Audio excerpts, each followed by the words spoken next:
Good morning, good afternoon, good evening. We are back again with another edition of the Final Whistle. Doncaster Rovers 1, Salford City 1. I think there's arguments for both as to why it wasn't and why it was an alright performance. There was some good energy in the midfield. I think Kelly delivered quite a bit in terms of energy. I think that we had some good defensive movements as well. I think some of the defending movements against some of Salford's pressure was quite strong. I think Jen McGrath was spot on. He's probably my man of the match today. Negatives? Final third. Kept saying it. I think that's we had one shot on target, 2 shots on target out of how many shots? Still needs work. Still need a striker in January. Might need another winger in January as well who has an effective percentage rate of crosses into the box, or accurate crosses, accurate long balls as well. Star performers, like I said, McGrath, Kelly. I think that Teddy had some good distribution at times, but again, a couple of shaky moments that could have resulted differently, but we resulted in that well. Like I said, final third's just the main one for me. It's final third. Again, I'll say this again, I've said this to people in the crowd, and I'll say this on camera. Some of our crossing over this season, not all the season, but across some of the season, it's been like we might as well be nicknamed Hector Bellerin FC, because the crosses either don't beat the first man or beats everybody. And Grant McCann came out and said the set piece in the last game was shocking. So even he knows that, we know that, we can see that. What do we do to rectify that? Do we change our set piece routes? Do we change the way we initiate set pieces? Do we bring in new methods? I am technically a qualified coach in some areas, but not at the level of Grant McCann, so I don't really want to answer that without doing the research. So there will be new methods to try and get some good set pieces into the box, but again, runners at the right time, crosses into the box accurately on a consistent basis. Our crosses either don't beat the first man or they beat every single person in that box. Hector Bellerin FC on crosses. And we need to stamp that out, because if we can get some of the crosses that came in tonight a bit more accurate, whether it's less power, more power, I couldn't give a rat's backside. More power or less power to make them crosses a bit more accurate, and we could have scored 3 or 4 tonight. We could have. And what's the one thing we noticed in the second half at times? The centre half, or the centre area, exploited. When you exploit the centre piece or the centre area of the pitch, you get a lot more opportunities that would be a bit more in your favour. So it's a really hard one today. Like I said, for me, Salford weren't a great footballing side. If you want me to be perfectly honest, I think Salford were average today. If we'd have won that game, and I'm being brutally honest here, and I will be brutally honest, I'll be as harsh as I need to be, because I want this team to do well. If we'd have won that game tonight, we'd have got out of jail with that one, because we weren't at our best.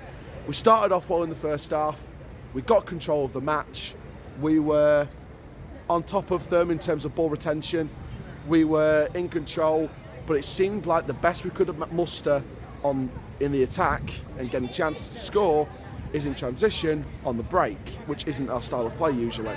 It's usually control from the off, out from the back, press on the front foot, counter press to win the ball back, and get the ball in as quickly as possible.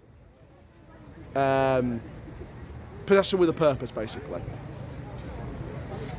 After a good while in the first half, we kind of fell into our shell, and we kind of levelled down to Salford's level, because Salford weren't playing well. Salford, in my opinion, were average in terms of their footballing, but they did what they needed to. They hoofed it up, they got it in the box. They got shots into the box, they got crosses into the box, tried to get efforts across, and their goal was a good long strike. Marking could have been tighter, but it was a good strike for their goal. And then our goal was obviously worked well, and a good finish from Sharp. So ultimately, for me, again, it boils down to it boils down to final third. Again, the final third needs to be better. It just does need to be better. I'm not going to shy away from that.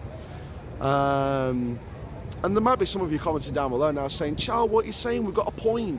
You know, it's better than nothing. Yeah, it is better than nothing, but final third consistently needs to be better. I'm not going to shy away from that just because we've got a point and we didn't lose. Just because we didn't lose the game doesn't mean I'm not going to exclude that from my mind. Final third needs to be better and more consistent, and the crosses in the box need to be consistent enough. And it weren't, and it still weren't today.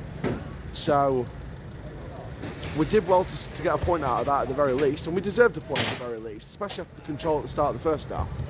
And Salford didn't do enough for me to win the game, so I think a draw's a fair result on reflection. Now then, Kelly and Mai, Salford's number 10.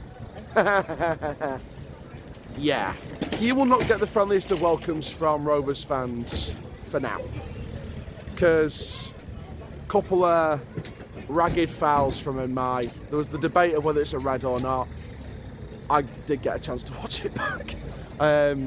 Yeah, someone sent me the clip from iFollow and, well, not iFollow, Sky Sports, but Sky Sports Plus from abroad. Someone that I know abroad sent me the clip back, and yeah, he had his hands in Sterry's face on the way down, and kind of ragged him to the floor a bit. It was the minimum a yellow card. It was definitely the right decision. Looking back, yes, I said I thought it could be a red, but a yellow was the right decision. I'll be honest with you on that one. I'll be respectful and say I can admit when I'm wrong on that one. But then he brings another man down, gets a final warning, and of course didn't really do a lot of fouls like that or on that level of skill where they get a card again for the game, and he gets subbed off before the end. So I think Salford knew to an extent what they were doing. They knew he could have been on trouble. They knew he was walking a tightrope going into the second half.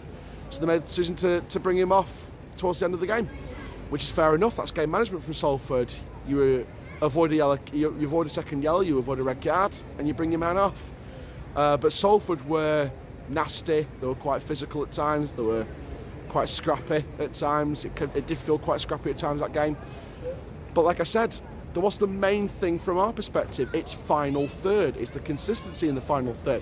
Accuracy in crosses in the box. Accuracy in set pieces. Set pieces again. I think every single set piece today from us was either headed away, cleared away. I don't think we barely won a header in set pieces. Barely.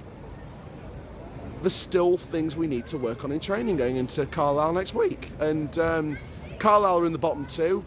They're going to try and fight and scrap for it. They're playing football that resembles what they need to do going forward. Mike Williamson needs a January window to get what he needs as a start. So, and look, this is not me being negative or anything like that. This is me being completely and brutally honest. Did we deserve to win that game? No. Did we deserve a point from that game? Yes. Did we do enough in the final third to win that game? No chance, because the crosses and the accuracy of the crosses were not good enough. So, I can only be fair. I can only be realistic. I can only be as brutally honest as possible. Not because I don't want my team to succeed. Quite the opposite. I want my team to succeed. I want my team promoted. I want my team to win trophies. But at the end of the day, if the consistency of the crosses in the box and set pieces and the final third, if they were not of the level of consistency to win football games, I will come out and say it, and I will not shy away from that either. So let me know what you guys think in the comments down below. Doncaster Rovers 1, Salford City 1. We've got Carlisle on Saturday next week. Let's see what happens. I'm the CHALL to for now. That is the full time here on the Final Whistle show. Doncaster Rovers 1, Salford City 1. Let's get back on the training ground, let's get back in shooting practice, and let's get the service practice sorted as well.